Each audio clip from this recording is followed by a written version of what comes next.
Bayangkan sebuah gunung suci di ujung barat dunia.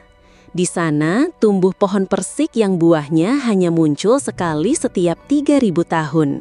Siapapun yang memakannya akan hidup abadi. Dan di balik rahasia itu berdiri sosok agung yang ditakuti sekaligus dipuja, Si Wangmu, Sang Ratu Barat. Hai para penjelajah mitos, selamat datang di Mitara. Hari ini kita akan menjelajahi kisah Si Wangmu, Dewi Agung dalam mitologi Tiongkok. Dari sosok menakutkan dengan taring dan kuku panjang hingga berubah menjadi penguasa Gunung Kunlun yang menjaga rahasia kehidupan abadi. Inilah cerita tentang bagaimana ia menjadi salah satu dewi paling berpengaruh di langit dan bumi. Di antara bayang waktu dan bisikan bintang, tersembunyi kisah-kisah yang tak pernah mati. Mitara adalah gerbang menuju dunia mitologi dari berbagai penjuru. Disinilah kisah-kisah kuno kembali bernyawa. Inilah dunia mitologi, inilah Mitara.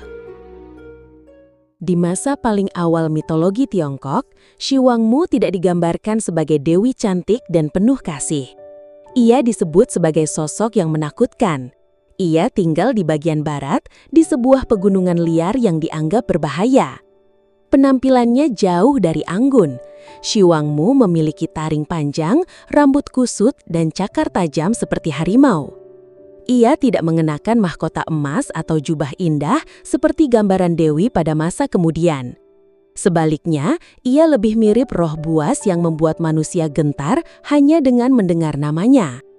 Tugasnya pada masa itu juga kelam. Si Wangmu menguasai penyakit, kelaparan, serta bencana. Dialah yang dipercaya mengirim hukuman ketika manusia melanggar hukum alam. Di mata orang-orang kuno, ia adalah dewi pengendali bencana, sosok yang menjaga keseimbangan dengan cara yang keras dan menakutkan. Namun, meskipun mengerikan, peran Si Wangmu tetap penting. Tanpa dirinya, manusia bisa berlaku semaunya, melawan aturan alam dan merusak tatanan dunia. Dengan hadirnya Si Wangmu, ketakutan menjadi pengingat bagi manusia untuk hidup patuh pada alam. Di tahap awal inilah Si Wangmu dikenal, bukan sebagai Ratu Agung, tetapi sebagai penguasa hukuman dari barat, sosok yang ditakuti oleh dewa maupun manusia. Seiring waktu, pandangan manusia terhadap Si Wangmu mulai berubah. Dari sosok buas yang ditakuti, ia perlahan dipuja sebagai Dewi Agung. Perubahan ini mulai terlihat pada masa dinasti Han ketika ajaran Tao berkembang. Orang-orang tidak lagi hanya melihat Si Wangmu sebagai pembawa bencana. Mereka mulai menganggapnya sebagai pelindung alam, dewi yang mengatur keseimbangan antara hidup dan mati. Dalam catatan kuno Tao, Si Wangmu digambarkan duduk di atas singgasana giok, memakai mahkota indah, dan dikelilingi oleh roh serta makhluk surgawi. Tidak ada lagi taring atau kuku harimau. Kini ia tampil sebagai ratu dari barat, sosok berwibawa yang dihormati para dewa. Perubahan ini juga ada kaitannya dengan kepercayaan orang Tiongkok tentang arah barat. Bagi mereka, barat adalah tempat matahari tenggelam, lambang berakhirnya kehidupan. Karena itu, Si Wangmu dipandang sebagai penguasa barat yang menguasai panjang umur dan nasib makhluk hidup. Di masa inilah, ia dikenal memiliki kuasa atas umur panjang dan kehidupan abadi. Ia bisa memberi anugerah umur panjang kepada raja, dewa, bahkan manusia yang dianggap layak. Dari sosok buas yang menakutkan, Si Wangmu kini berubah menjadi dewi yang disegani. Ia bukan lagi pembawa bencana, melainkan penjaga keseimbangan hidup. Setelah berubah menjadi Dewi Agung, Si Wangmu dikenal tinggal di sebuah tempat sakral bernama Gunung Kunlun. Dalam mitologi Tiongkok, Kunlun dianggap sebagai gunung suci dan pusat dunia, tempat bumi dan langit bertemu. Di puncaknya berdiri sebuah istana megah. Dindingnya terbuat dari batu giok berkilau, menaranya menjulang dari emas, dan sungai-sungai jernih mengalir di sekitarnya. Istana itu dijaga oleh roh-roh surgawi serta binatang suci sehingga tak ada manusia biasa yang bisa mencapainya. Kunlun bukan hanya tempat tinggal Si Wangmu, tapi juga pusat alam semesta.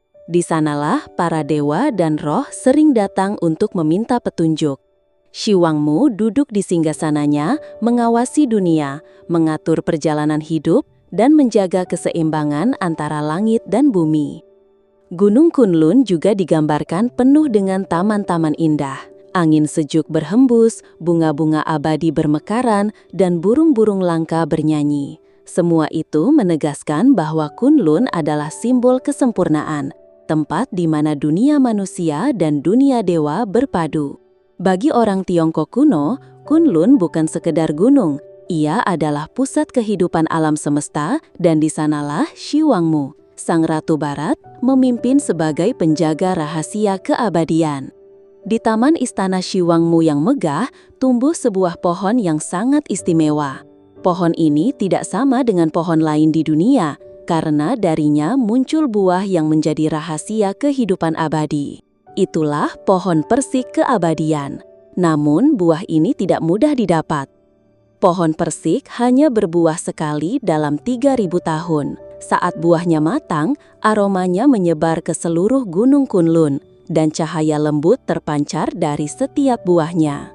Bagi siapapun yang berhasil memakannya, umur panjang akan menjadi anugerahnya. Tidak hanya panjang umur, tetapi juga tubuh yang tetap sehat, bebas dari penyakit, bahkan hidup abadi. Pohon persik ini dijaga dengan sangat ketat oleh Shi Wangmu. Tidak semua orang bisa mendekat, apalagi menyentuh buahnya. Hanya mereka yang diundang atau dianggap layak yang bisa mendapatkan kesempatan. Karena itulah, pohon persik menjadi simbol utama Shi Wangmu. Ia bukan hanya ratu dari barat, tetapi juga penjaga rahasia abadi yang diinginkan oleh dewa, raja, bahkan manusia biasa. Shi Wangmu bukan hanya penjaga pohon persik keabadian. Ia juga dikenal sebagai tuan rumah sebuah perjamuan surgawi yang paling agung dalam mitologi Tiongkok, yaitu Pesta Persik. Pesta ini diadakan ketika buah persik di Gunung Kunlun matang, sekali dalam ribuan tahun. Saat itu terjadi, Shi Wangmu akan mengundang para dewa, roh abadi, dan tokoh pilihan untuk hadir di istananya. Jamuan ini digambarkan sangat megah. Meja panjang dari batu giok dipenuhi makanan surgawi, piala emas berisi arak harum, dan tentu saja hidangan utama, buah persik keabadian. Para dewa duduk dengan rapi, musik surgawi mengalun, dan udara dipenuhi aroma bunga abadi. Shi Wangmu sendiri duduk di singgasana, memimpin pesta dengan penuh wibawa. Mereka yang mendapat kesempatan memakan persik itu diyakini akan memperoleh umur panjang, kekuatan baru, bahkan hidup abadi. Karena itulah, pesta ini menjadi momen yang ditunggu-tunggu, bukan hanya oleh dewa, tetapi juga oleh kaisar dan tokoh besar yang mendengar kabarnya. Pesta persik bukan hanya sekedar jamuan. Ia menjadi simbol kekuasaan Shi Wangmu. Dengan memegang kendali atas buah keabadian, ia menunjukkan bahwa tak seorang pun, bahkan dewa sekalipun, bisa hidup abadi tanpa restunya. Catatan kuno Tiongkok banyak menyebut pesta ini sebagai bukti betapa pentingnya Shi Wangmu. Ia bukan sekedar Dewi Barat, melainkan penghubung antara para dewa, tempat mereka berkumpul dan bersatu dalam perayaan agung. Bagi orang Tiongkok kuno, cerita tentang pesta persik menegaskan bahwa keabadian bukan milik semua orang, melainkan hanya bagi mereka yang layak dan diizinkan oleh ratu dari barat. Konon, pada masa dinasti Zhou, hiduplah seorang raja bernama Zhou Mu. Ia dikenal sebagai penguasa yang berani dan haus akan pengetahuan. Meski istananya megah dan negerinya makmur, hati sang raja masih gelisah. Ia mendengar kabar bahwa jauh di barat, di puncak Gunung Kunlun yang diselimuti kabut abadi, bersemayam seorang ratu agung, Shi Wangmu, sang ratu barat, yang menyimpan rahasia tentang langit dan bumi. Dorongan rasa ingin tahu membuat Raja Zhou Mu melakukan perjalanan panjang. Ia meninggalkan keramaian istana, menempuh padang pasir luas, melewati pegunungan terjal, dan sungai-sungai deras yang tampak tak berujung. Kuda-kuda terbaiknya kelelahan, para pengawal pun banyak yang tertinggal. Namun tekad sang raja tak tergoyahkan. Akhirnya, ia tiba di kaki Gunung Kunlun. Di sanalah, Keindahan yang tak pernah ia lihat sebelumnya terbentang. Pohon-pohon giok berdiri menjulang, bunga-bunga emas bermekaran tanpa layu, dan udara dipenuhi aroma keabadian. Di puncak tertinggi, Raja Jomu disambut oleh pelayan-pelayan surgawi. Mereka membawanya ke sebuah balairung megah dari batu giok putih, tempat si Wangmu bersemayam. Ratu Barat tampil anggun, dengan jubah berkilau bagaikan cahaya matahari senja. Senyumnya teduh, namun sorot matanya menyiratkan kebijaksanaan yang dalam. Raja Jomu, ucapnya lembut. Jalan panjang yang kau tempuh bukan sekedar perjalanan raga, melainkan juga perjalanan hati. Hanya mereka yang tulus dan berani yang dapat melangkah sampai kemari. Sang raja memberi hormat, lalu berkata, "Aku ingin memahami hakikat pemerintahan dan kehidupan. Bagaimana caranya agar aku dapat memimpin rakyatku dengan adil dan agar negeri ini tetap tegak selama berabad-abad?" Si Wangmu menatapnya lama, lalu memberi nasihat. Seorang raja yang bijaksana, ibarat gunung yang meneduhkan lembar di bawahnya. Jangan haus akan kekuasaan, sebab kekuasaan sejati adalah ketika rakyatmu merasa aman. Jangan rakus akan umur panjang, sebab nama baik yang kau tinggalkan lebih abadi daripada tubuhmu. Ingatlah, langit dan bumi selalu berjalan dalam keseimbangan. Demikian pula seorang penguasa harus menjaga keseimbangan antara kekuatan dan welas asih. Ketika itu, si Wangmu mengadakan jamuan kehormatan. Buah-buahan langka dari taman surgawi disajikan, minuman manis yang memberikan kejernihan pikiran dituangkan. Raja Jomu merasa seakan berada di alam dewa, dikelilingi keindahan yang mustahil ia bayangkan sebelumnya. Namun, ketika fajar tiba, si Wangmu berkata, "Waktumu di sini sudah cukup. Pulanglah wahai raja dan terapkan apa yang kau pelajari. Ingatlah, hanya raja yang adil dan berhati lurus yang akan terus mendapat restu dari langit." Raja Jomu pun kembali ke negerinya. Meski perjalanan pulang melelahkan, hatinya kini terang. Ia tahu bahwa pertemuannya dengan Ratu Barat bukan sekedar sebuah legenda, melainkan sebuah pesan abadi, bahwa seorang pemimpin sejati harus selalu mencari kebijaksanaan, bukan hanya kejayaan. Shi Wangmu sering disebut sebagai pemberi umur panjang, tetapi perannya jauh lebih luas daripada itu. Ia juga dipandang sebagai pengatur takdir manusia, sejak seseorang pertama kali bernafas di dunia hingga tiba saatnya kembali ke tanah. Dalam bayangan orang Tiongkok kuno, Shi Wangmu duduk di singgasananya di Gunung Kunlun, mencatat perjalanan hidup setiap manusia. Ia menjaga keseimbangan. Siapa yang diberi umur panjang, siapa yang waktunya singkat, siapa yang mendapat keberkahan, dan siapa yang harus menanggung akibat dari perbuatannya. Ia bukan hanya membawa hadiah berupa persik keabadian, tetapi juga pengingat bahwa semua kehidupan ada batasnya. Karena itulah, Shi Wangmu sering disebut sebagai penjaga gerbang hidup dan mati. Bagi manusia, kehadirannya menumbuhkan rasa hormat sekaligus takut. Ia melambangkan bahwa hidup tidak bisa dipandang ringan. Setiap langkah, setiap keputusan memiliki jejak yang akan menentukan nasib. Dan bila saatnya tiba, tak seorang pun, raja sekalipun, dapat menghindar dari panggilan kembali ke bumi. Namun, Shi Wangmu tidak pernah dilihat hanya sebagai dewi yang keras. Ia adalah keseimbangan itu sendiri, memberi kehidupan sekaligus menentukan akhir. Dengan demikian, manusia diajak untuk hidup lurus, menjaga harmoni dengan alam, dan tidak menyalahgunakan anugerah waktu yang diberikan. Seiring waktu, gambaran Shi Wangmu berubah. Dari sosok yang dahulu digambarkan liar dan menakutkan, ia menjelma menjadi Dewi Agung yang dipenuhi wibawa.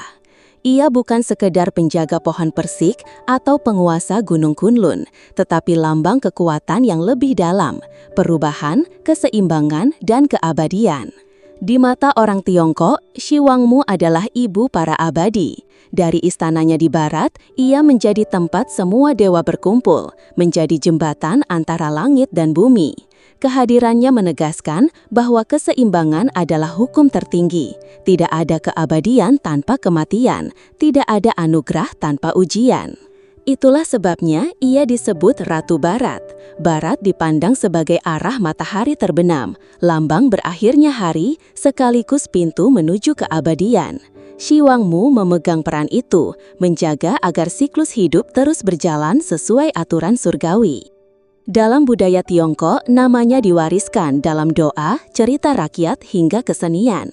Ia menjadi simbol harapan hidup yang panjang, kesejahteraan, dan ketenangan.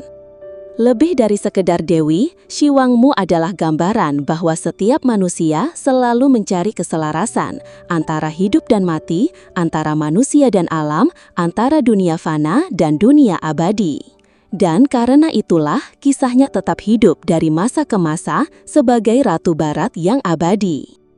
Legenda Shi Wangmu bukan sekedar kisah dewi dari barat, melainkan sebuah cermin tentang perubahan, kasih sayang, dan keseimbangan. Dari sosok yang dulu menebar ketakutan, ia berubah menjadi pelindung dan pemberi kehidupan. Dari Gunung Kunlun, ia menjaga agar keabadian bukanlah sekedar hadiah, melainkan tanggung jawab yang besar. Pesannya sederhana namun mendalam. Kekuasaan tanpa welas asih akan hancur, tetapi kasih yang tulus akan abadi.